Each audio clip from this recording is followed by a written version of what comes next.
Well, we're here today in Rob Proctor's garden. Thank you, Rob, for joining us and opening up your garden to our cameras and our It's great to have you here. questions. You haven't seen it for a while. It's been a few years, and it's how things have changed. The garden's a little over 20 years old now.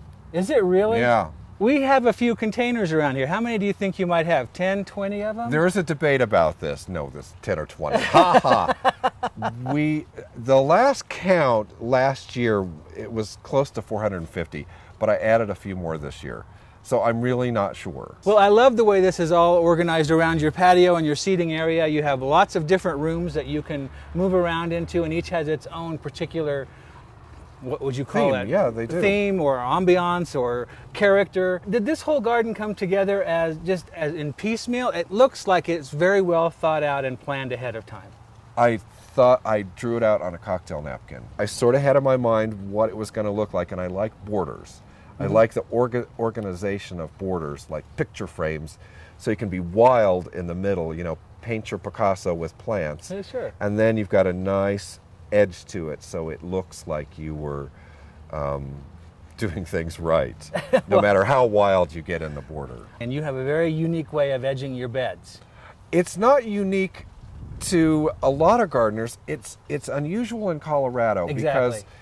Because the thing is, it's just a gutter. It's just a straight cut because grass cannot grow into air. Thin air, yeah. But grass can evade any other barrier you try and put up.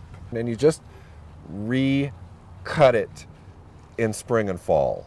And just for the few hours that you have to spend in spring and fall, it is worth it. There are two outstanding specimen plants in this area behind me that I'd like you to touch on. You can't miss them. You can't miss them. They stand out like a beautiful thumb.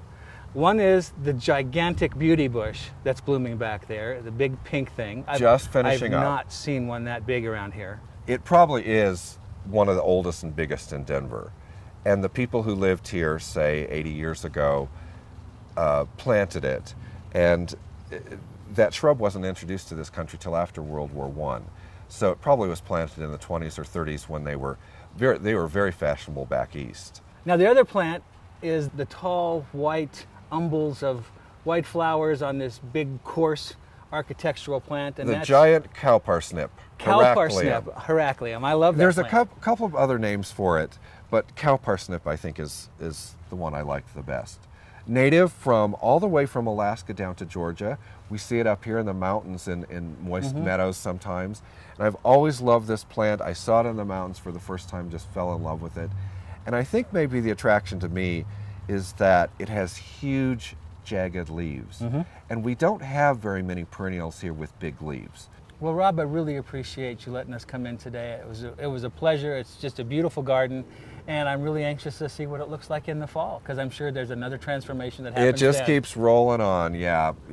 Things keep happening in sequence. Terrific. Well, thank you, Rob. My pleasure. So now we're going to make a beeline for Hudson Gardens and check out their beekeeper and the bees that he keeps there, as well as their educational program. Stay tuned for that. Dig In is growing. From the West Coast to the East, you'll see Dig In popping up everywhere with expert local gardening advice.